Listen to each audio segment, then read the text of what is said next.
Okay. Okay, now you're ready to go. 7:02. Okay. Okay, today is November 12th, 2020. This is a special meeting of the Common Council for the purpose of discussion regarding the 2021 budget. Meeting's called to order. I'll call the roll. Councilmember Murphy, Here. Councilmember Davies, Here. Councilmember Risberger, Here. Councilmember Lepari Shu, Here. Councilmember Carson, Here. Councilmember Harrington, Here. Councilmember Rafter does not appear to have joined us yet. Councilmember Drenick. Here. Okay. With that, I will turn it over to Jenny. Do you want to take it started? You're muted, Jenny. Thank you, Mayor. I just want to let you know that tonight we're going to be discussing, as the mayor said, the first draft of the 2021 tentative budget. Joe's just going to review. He's going to start sharing his screen, and we can see his slides that he has so beautifully designed. And Joe, do you want to go over the next meeting dates, please? Sure. Is the slides coming up for everyone all right? Yes, they're fine, Joe. Thanks. Thanks. Sorry. Okay, so next week is the council meeting on the 17th. At that meeting, the council reviews the tentative budget, and at that point, you can vote to accept or to make changes. And then on November 24th, there is a public hearing for the budget, and that is required to be 1 week prior to adoption. So the budget adoption is scheduled at the December 1st meeting. Any questions on the dates that are upcoming? Okay, so tonight we're going to go over a few things. First, follow-up discussions on funds A, F, and G, the funds we've been focusing on. Just some of the changes that we've incorporated from the last discussion that we had based on the direction we were given and the conversations we had. We're also provided to you all the proposed tentative budgets with changes incorporated. And we're also going to discuss some of the other funds, such as our enterprise fund, which is OPT, and our internal service fund, which is also commonly referred to as the central garage. All right, thank you, Joe. So what you have in front of you tonight, via your email and your PDF, or for those that might have picked up their paper copy, is the first draft of the 2021 tentative budget. This includes the decisions that were discussed at the November 5th meeting, which includes a 2% tax levy increase and an increase in the water and sewer rates as provided to you on the grids. And just as a follow-up on some of the open items that we left off on with last week, is I sent you out the justification to keep the excavator in the budget. I don't know if everybody's had a chance to read it, but Greg wrote an extensive justification for why they need it and how many times they use the two different excavators between all of the different work that the DPW crews use it. And so just to follow up on a few of the open items, last week it talked about possibly reducing the DO contract by $20,000. I did speak with Katrina at DO, and we went over the presentation of the budget, and we both got a better understanding of the numbers that were being reported. And we're going to revise that, and we're going to meet every August. So we're ahead of the game when it comes to budget time. But that conversation resulted in agreeing to a $10,000 reduction instead of the $20,000. And then the vehicle maintenance codes, I had originally talked about possibly reducing the budget by $44,000. I spoke with Charlie, and we went over all the major items, departments that have the bulk of the expense in the general fund, and we were able to reduce it by $27,500. So we didn't quite hit the $44,000 mark. So what that did is that left me searching for other added savings. And in doing so, Joe and I were going over line by line again, trying to find additional savings. But what we were able to do is two of the positions that were originally budgeted as vacancies within the general fund. It was 2 positions in the police department. Those have been filled, and we had those budgeted for a family plan. And that's what we do whenever there's a vacancy, because we do not know the person that gets hired, what type of health insurance that they will be needing. But those 2 positions now are receiving buyouts instead of family plans. So we were able to save over $40,000 on that line. So I was able to fund the difference from what we were not able to save between the DO option and the vehicle maintenance option. And I had a little bit money left over, so I was able to reallocate that money to other areas where there were title changes being made, and we needed a little bit more funding for those. So I just kind of reallocated the monies around. So that reshuffling of dollars was still able to let us use the $1 million mark in fund balance. Now, I did have, are there any questions before I continue? Okay, thanks. I did have a little Jenny, bit of I'm sorry, I have my hand up. Oh, I'm sorry, Len, I wasn't able to see the whole screen, sorry. No worries. So I'm sorry, from the OPD insurance, you were able to save how much again? Oh, it was over $40,000. 2 family that's plans is about 42,000. Mm-hmm. Okay. Thank you. You're welcome.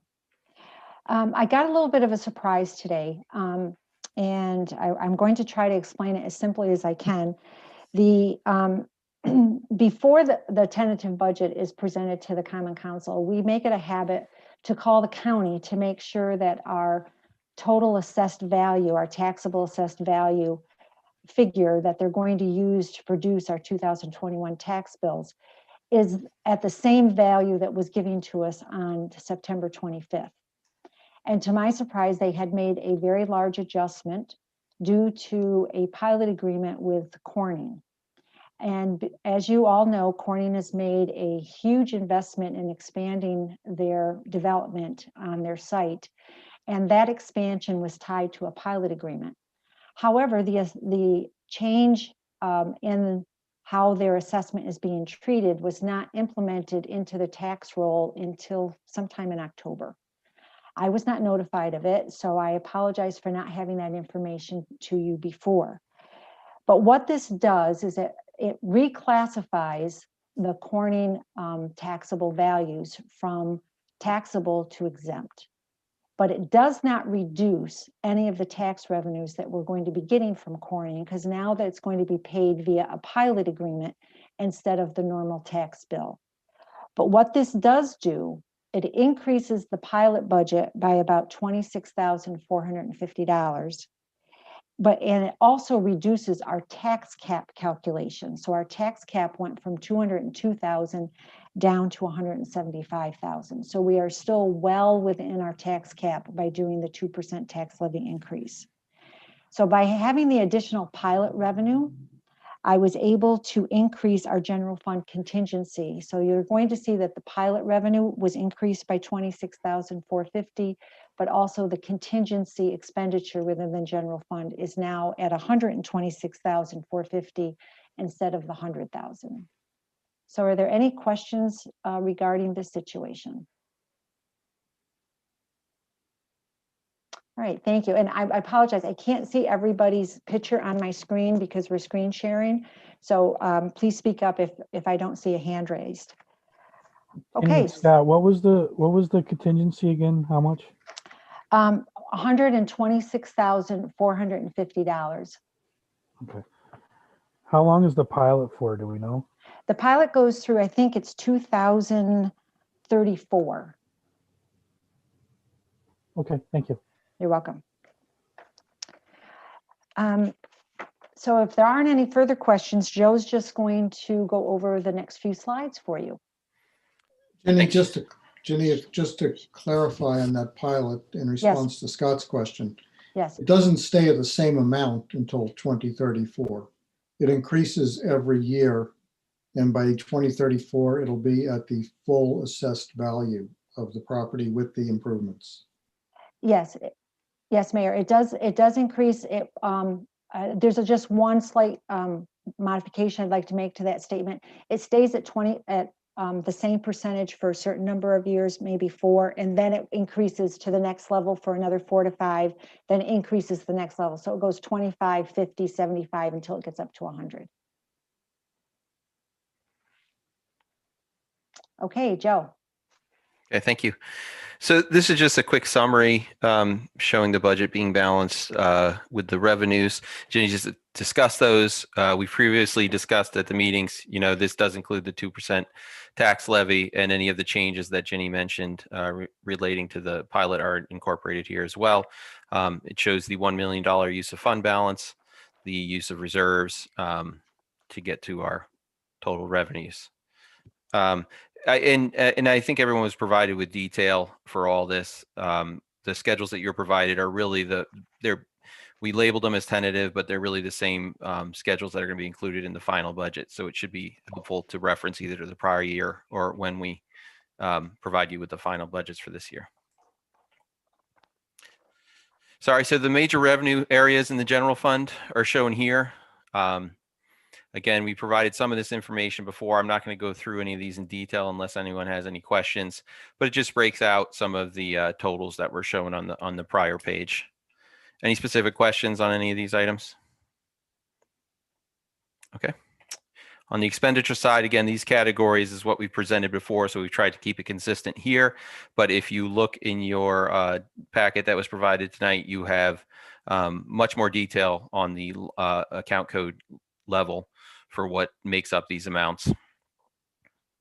Any questions on the expenditures?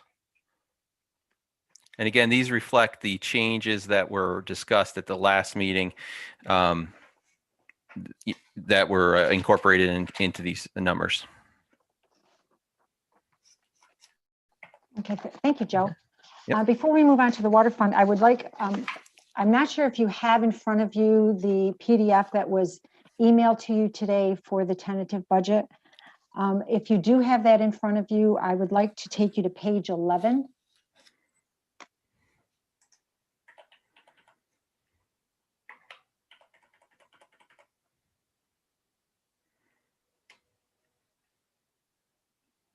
Okay, page 11 is what I call the rate page, and this shows you how the tax rate is calculated based on our valuations that I just mentioned to you before that we received from the county.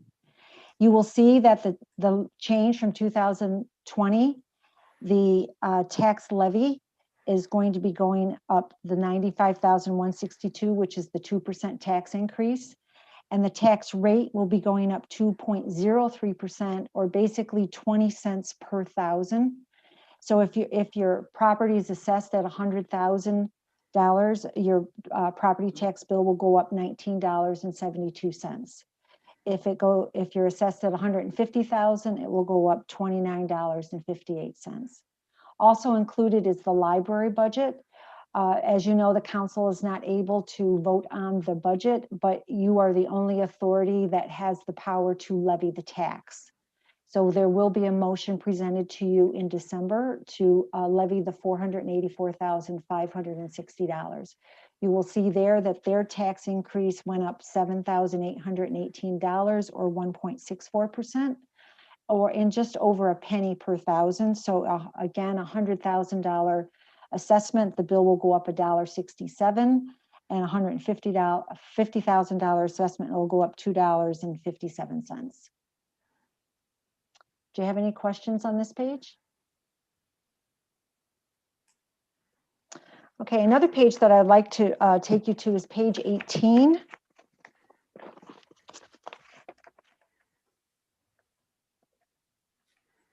Page 18 is a summary of the use of fund balances. And you will see that for the general fund, the $1 million, it signifies that we are just using this fund balance. This is mainly due to the loss of revenue because of the pandemic. Normally within this schedule, we will list one-time items that we have approved the use of fund balance for. But for 2021, we do not have any one-time items to point to for that $1 million. However, underneath for the general fund reserves, We have detailed the use of the public safety equipment reserve, the 192,500, the sidewalk and street reserves of 175, and the repair reserves of 30,000. We've discussed all of these items in previous meetings. And then if you scroll down just a little bit more, Joe, this also shows you the use of the water and sewer funds, which we can talk about when we get to those funds, but they're basically the same numbers that we discussed at the November 5th meeting. Again, this is just use of fund balance. We are not using any of the equipment reserves for 2021 for the water or sewer funds at this point in time. Are there any questions? Jenny, I have a question. I think Scott actually brought it up, or maybe it was Mark, about the roof repair. Was the end of the conversation to leave it in or to take it out? I have my notes to leave it in and pay it for the reserve. We can reconsider it if you would like, but from the conversations that I was involved in, it was better to repair it before it became an emergency. But that's up to the council's decision. I don't know if Greg is on tonight, but I thought I got a sense from Greg's conversation was that he felt we could go at least another year, that it wasn't critical. Okay, as I said, we can delay that if you would like. And I'm sorry if I did not pick up on that. Jenny, Greg is at the meeting. Is he there? Is he listening? Greg? Yeah, I'm here. Can you guys hear me? Yep. And Can you tell us again what you had said about the roof? Sure. So a contractor had looked at that a couple of years ago and told us it had, in his estimation, 2 to 3 years, to go before it really ought to be replaced. Obviously it's been 2 years. That's why it's on the schedule for 2021. What I told you last time, it's still the truth today. There's no leaks actively. We could take a chance and see how far we can get it to go. I would recommend we do it in 2021, but if it came down to this, we could let it go, and if it became an emergency, we'd have to patch it and schedule it for the following year. right, so we could leave it in the budget, but then readdress it come 21 when you want to bring it up, right? Yeah, if you wanted to put it to a July reconsideration, we could do that. Obviously, if something happens between now and July, then we have to take action, put into the contingency. And just so everybody, just as a reminder, any expenditure from a reserve, a motion will be brought to council for approval. Even though these are adopted in the budget, the purchase order does not get created without a motion approved by council.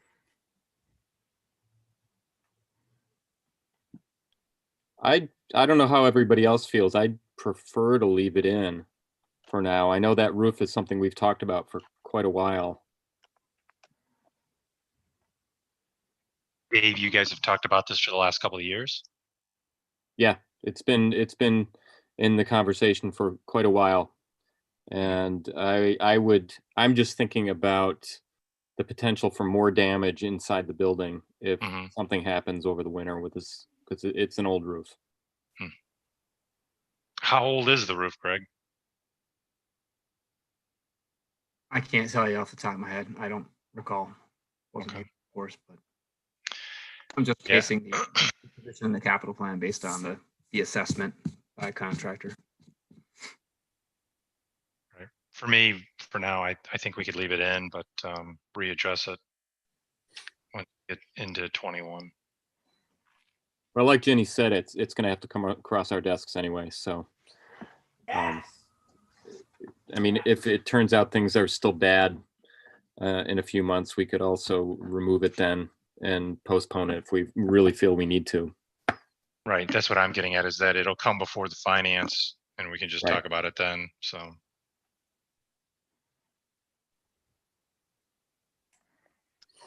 Thank you, Jenny. You're welcome. Any other questions? Okay, and also in my email, when I sent out the PDF of the budget, I noted that there were 2 schedules not attached for tonight's meeting, but will be attached for Tuesday night. That's the personal service schedule. That's being finalized for count of positions. And once that's finalized, we will get that to you. And also the 5-year capital plan is being updated with the updated airport master plan. We just weren't able to get that done by this evening, but we will have it done by Tuesday.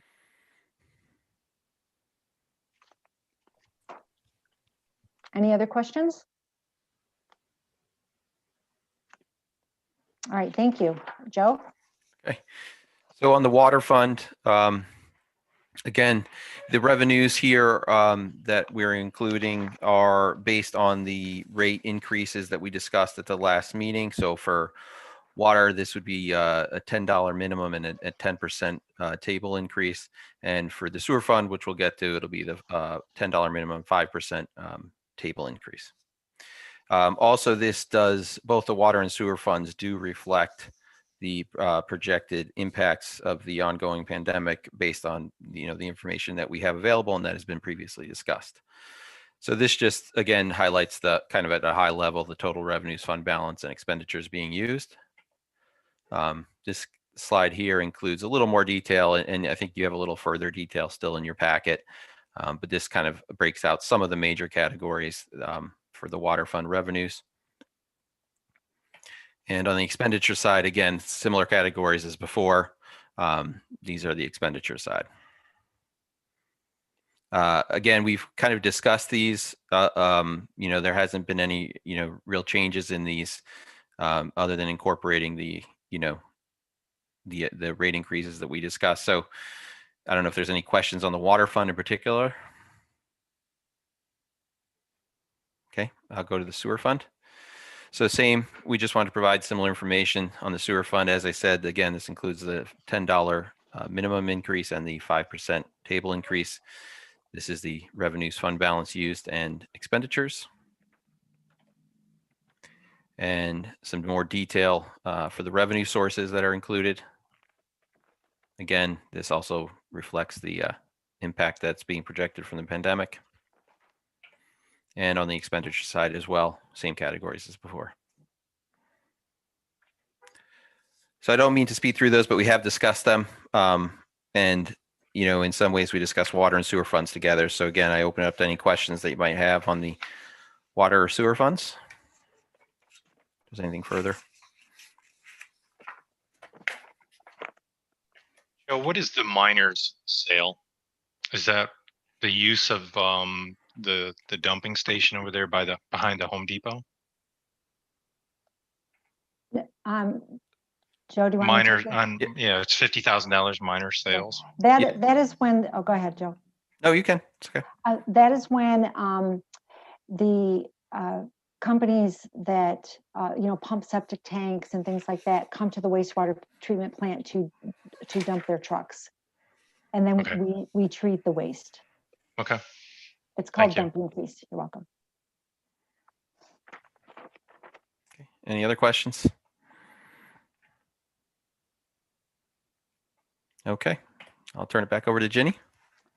Hey, the enterprise fund, we haven't discussed the enterprise fund in much detail so far in this year's process. We have in previous meetings talked about the surplus that the OPT fund has right now. And you will see that this is just a short summary of the revenues versus the expenses. But on the slide that Joe is showing now, this is more of a detail of where the revenue sources are coming in. David and I went through the revenue budget in pretty good detail, and we adjusted for lost revenues based on the pandemic. That means we probably will not have a full contract with SUNY in 2021. We will have reduced services, just because of people staying put. So we reduced different revenue sources based on what we thought the activity would be. And so I just wanted to point out to you that we also reduced the STOA operating aid from New York State because we're not going to have the miles or ridership that we normally do. But we funded the balance with the federal Section 5311 operating aid, the $734,000. This number is made up of our normal operating aid that we're awarded for 5311, which is about $135,000 per year. Plus, this is also the CARES Act funding, which we were awarded over $1 million, and we have 2 years to use it. One thing that is not included in this budget is our intermunicipal agreement with the county. David and I need to meet with the county reps as far as the revenues that will be generated from maintaining the county's buses and doing some of the county routes. The personnel right now that we need to meet with at the county is on leave, so we're waiting for her to come back.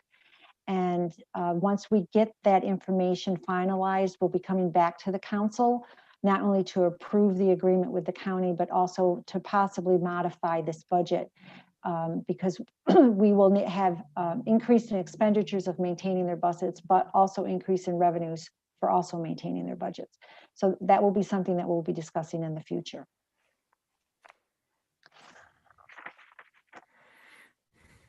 Any questions on the transit? This shows the breakdown of the expenses, the personnel services, fringe benefits, and supplies and services. It's really most of their supplies and services is maintaining the buses. That's where, and their vehicle fuel and their vehicle insurance.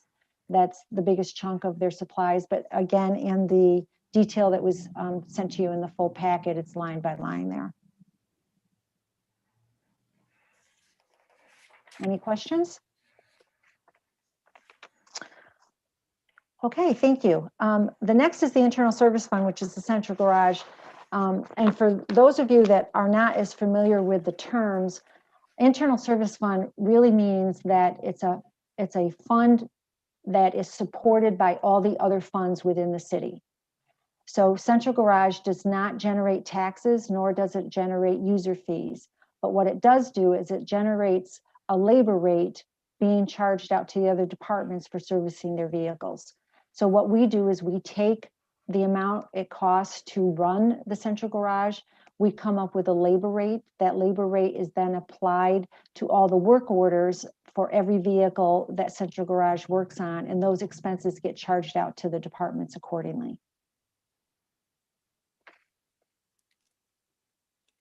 Any questions on that?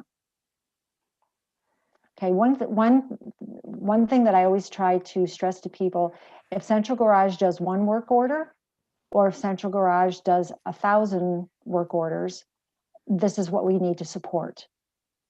So it just depends on how many hours they're able to actually bill out for the services that they provide to the other city departments. And if there aren't any questions on OPT or central garage, I just need to highlight two other funds that you normally see budgets for, but I just want to give you an opportunity if there's any questions. All right, thank you. Normally, you would see a budget adopted for community development program income for what we call the old HUD money versus the New York State HUD money. And this year, you're only going to see a $7,000 budget adopted for the single audit that will be required for the Community Development Fund. All of the other revenues from those funds were allocated to the Survive and Thrive program. So that's why you will not see those funds having any adopted budgets for 2021. And another fund that you're not going to see much of a budget for in 2021 is the landscaping for tree work. Those funds have been pretty much depleted. We got those funds originally from forestry work that was done up around the airport. So that is just something to keep in mind for the next time that project is done. We'll be able to have the timber sales and again, apply it to that landscaping fund, but that fund is almost fully depleted. So again, you're not going to see much of a budget there when you compare it to the previous years. So what the goal is for tonight is to present you with this tentative budget. It gives you time to review it for your Tuesday night meeting. And that way you're able to formulate your questions, discuss at your next meeting any changes that you want to vote on. The next meeting will require formal votes for any changes that you want to make. So does anybody have any other questions or comments? Okay. There was just one item that I wanted to briefly talk about. It was brought up to my attention that there's some questions regarding a piece of equipment, which really is a supply for the city clerk's office. It is a machine that produces licenses and permit ID cards. It's about $3,500. It was in the 2020 budget. However, because of COVID and everybody working remotely, we did not go ahead and purchase that machine this year. And it was also targeted for an item to be saved to try to reduce our costs for 2020. The license fee, the permit fees were increased slightly in our fee schedules to help pay for that machine. That is again in the 2021 budget as a item to be purchased, and that will be eventually funded by the increase in fees. So I don't know if anybody has any questions regarding that particular item, but that was a question brought to my attention and I wanted to share it with the entire committee.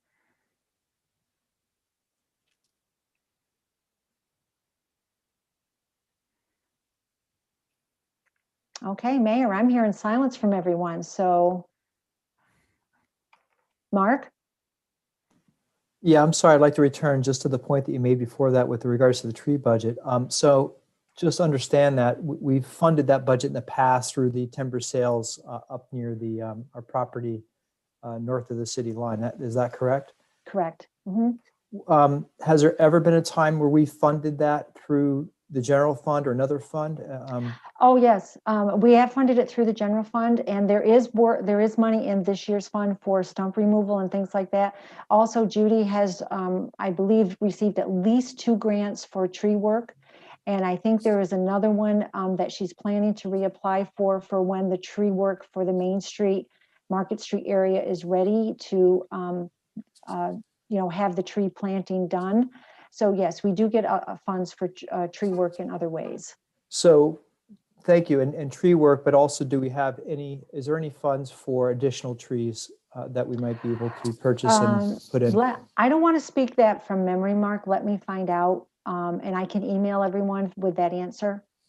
Yeah, I'd appreciate that. I mean, I recognize this is a tough time, but also having been involved with the environmental board for the past whatever years, our urban forest is really old, and we need to start replacing trees now, or we're going to hit a point where we just don't have a lot of the old nice trees around. I mean, we're going to have to hit that point no matter what, but I think we really need to continue to try to get trees into the ground throughout the city as much as possible. So even if we back it off to 50 trees, it's better than not putting any this year. Yes, let me confirm, and I will discuss with Greg, and I will email everyone the answer on that. Thanks, Jenny. You're welcome.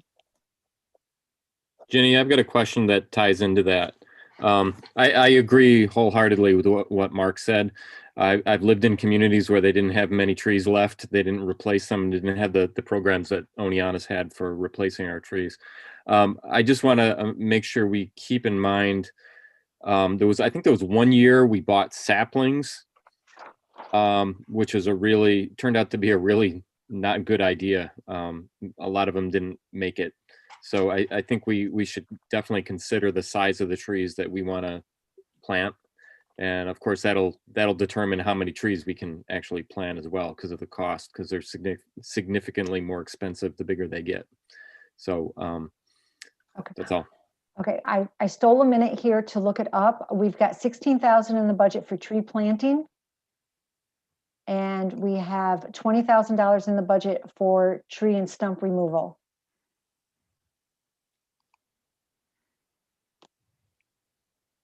Excellent. Thanks, Jenny. I'm really happy to see that it's not completely disappeared because, just to keep on picking away at this and getting trees in the ground, it means that we'll be able to not play so much catch up in a few years when our trees are really old and we need to remove them. So thank you. You're welcome. Mark, one other thing that a lot of the newer council members probably don't know, because we haven't had a presentation from the environmental board, that we're planting different trees than we used to plant years ago. So we're not planting these ginormous trees that will interfere with the power lines and such. And wasn't that a program that was done through Cornell? Yeah. So, and Greg might be able to answer this better, but a number of years back, they did a tree inventory and there was quite a bit of suggestion on what we should do.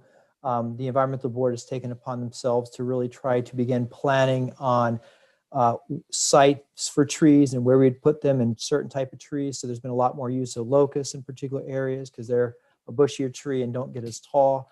But certainly worrying about some of our underground sewers as well as our overground wires has been a lot of the thinking about how they've been looking at these trees. So yeah, there's the environmental board has been, and actually I should need to give full credit. Dave Hutchison on the environmental board has been the person who's been really behind all of this effort for a long time. So the city really owes him a debt of gratitude for all the work he's done over the past, 20 years in terms of making sure that our urban forest is maintained.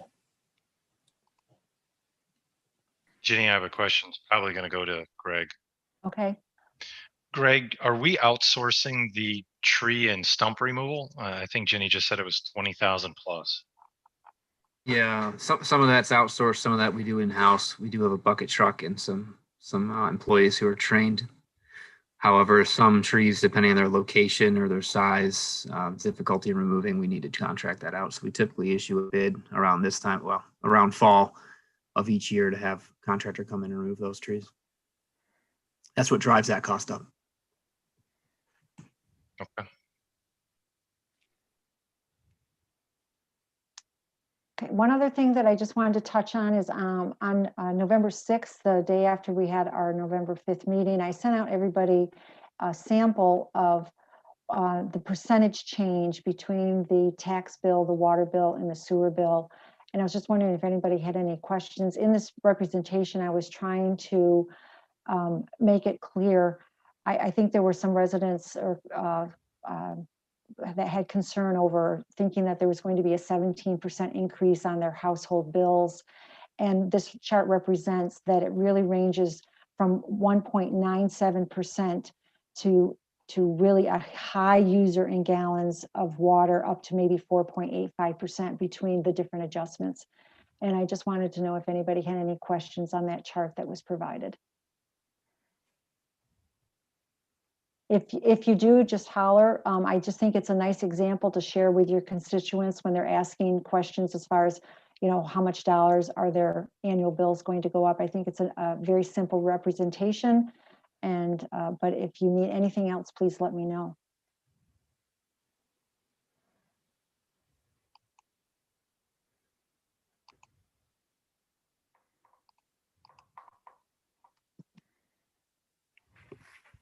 Okay, Mayor, that is all I have to discuss tonight. Unless the council members have any direction that they want me to implement for Tuesday's meeting, I'm going to make the assumption that there are no changes, and Joe and I will just continue with the information that we have now to get the final tentative budget to you for Tuesday's consideration. Okay, so just to confirm where we're at and where we need to go, so we're all on the same page. You sent out today, I believe, the 2021 tentative budget. Are you saying that there's going to be changes to that? Well, what I'm going to do is I'm going to add the personnel schedule to it and also the capital plan. So you'll be adding addendums to it, but everybody has the tentative budget as it stands. Yes, unless they Okay. instruct me to make changes tonight. Right. So the next step will be Tuesday night of next week. There'll be a motion to approve the tentative budget. If anybody brings any request for changes to any line items to it, it will require a 2/3 vote per the current charter to make those changes. So if there's changes you want to talk about tonight, that can be done without a formal 2/3 vote. After tonight, it'll require a formal 2/3 vote. If the tentative budget is approved on Tuesday, there will be a public hearing on the 24th at 7 p.m. That's the Tuesday before Thanksgiving. And then the budget will be on the agenda for approval at the first council meeting in December, which I think is December 1st. Do I have that right, Jenny? Are we on the Yes. same page? Yes, Okay, sir. great. Yep. And just for the new council members, also at the December 1st council meeting, you will see several motions for giving authority for the tax levy for the city, the library. It will also include the re-levies that we will be sending to the county. The re-levies are for unpaid water and sewer bills, unpaid code enforcement bills, those type of things. So the motions will be detailed and have a lot of numbers in them. Does everybody understand how the library budget works through the city? Everybody gets it? Okay. I don't think I do, Mayor, to be honest. Okay, it's a little bit of a unique situation. The library board creates a budget. They send it to me. For some reason, I alone have veto power over it. And the council has no say in it. If I don't veto it, it goes on to the tax levy, and we add it to our taxes, even though it doesn't come to us. And Gary, if you veto it, they can override your veto.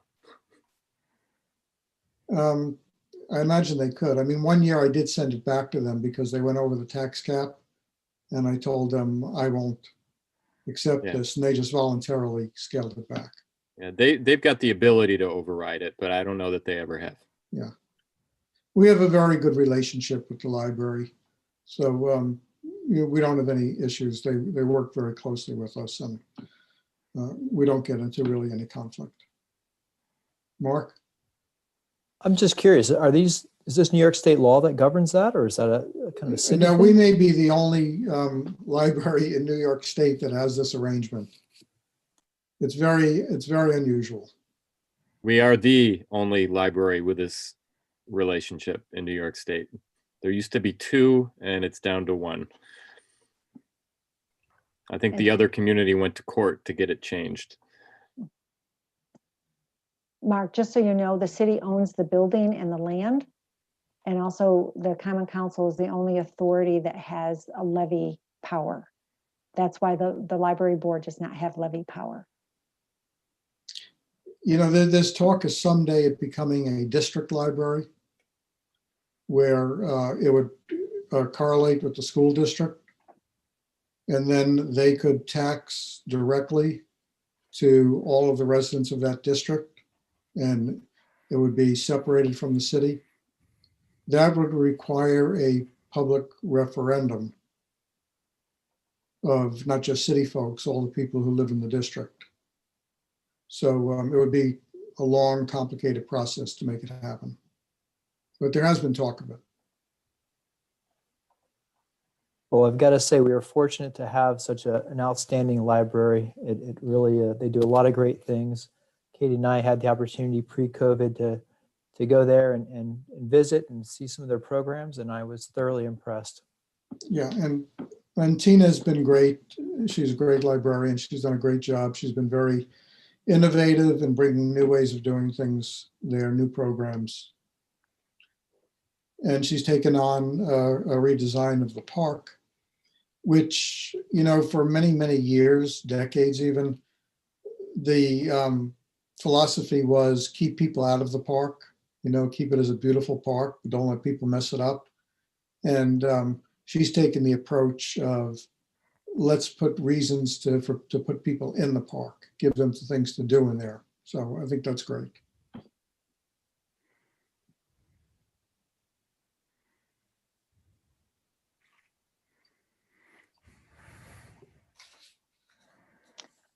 Okay, I'm just sitting here thinking there's one technicality and it's a little bit in the weeds, but just in case you ever hear conversation about this, when I talk to you about the surprise on the change in the assessment roll, our debt limit and our tax limit is based on a 5-year average of our total assessed values over the last 5 years. The state goes by the July 1st final roll. And I talked to the state today because of the change between what's going to be used for the assessment of our taxes. So the state is aware of the change, and they said that they don't think it's going to be a problem with keeping our assessment rate at 100%. But if this comes up again in the future, we will remind the state of this particular situation to keep our assessment rate hopefully at the correct amount. So I just wanted to let you know how all of these things get tied together, not only with our taxes, but also with our debt limit and our tax limit and our equalization rate.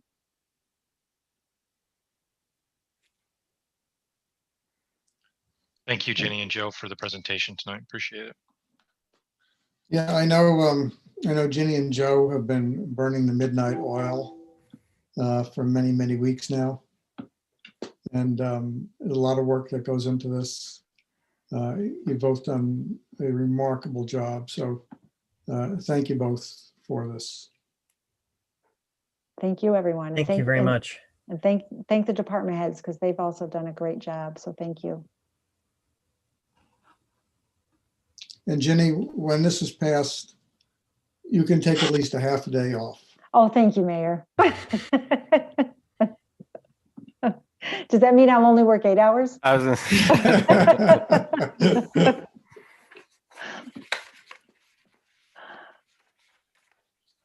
Okay, then, if there's nothing from anybody, we are adjourned. All right. Thank you so Take much. care, everyone. Good night, everybody. Thank you.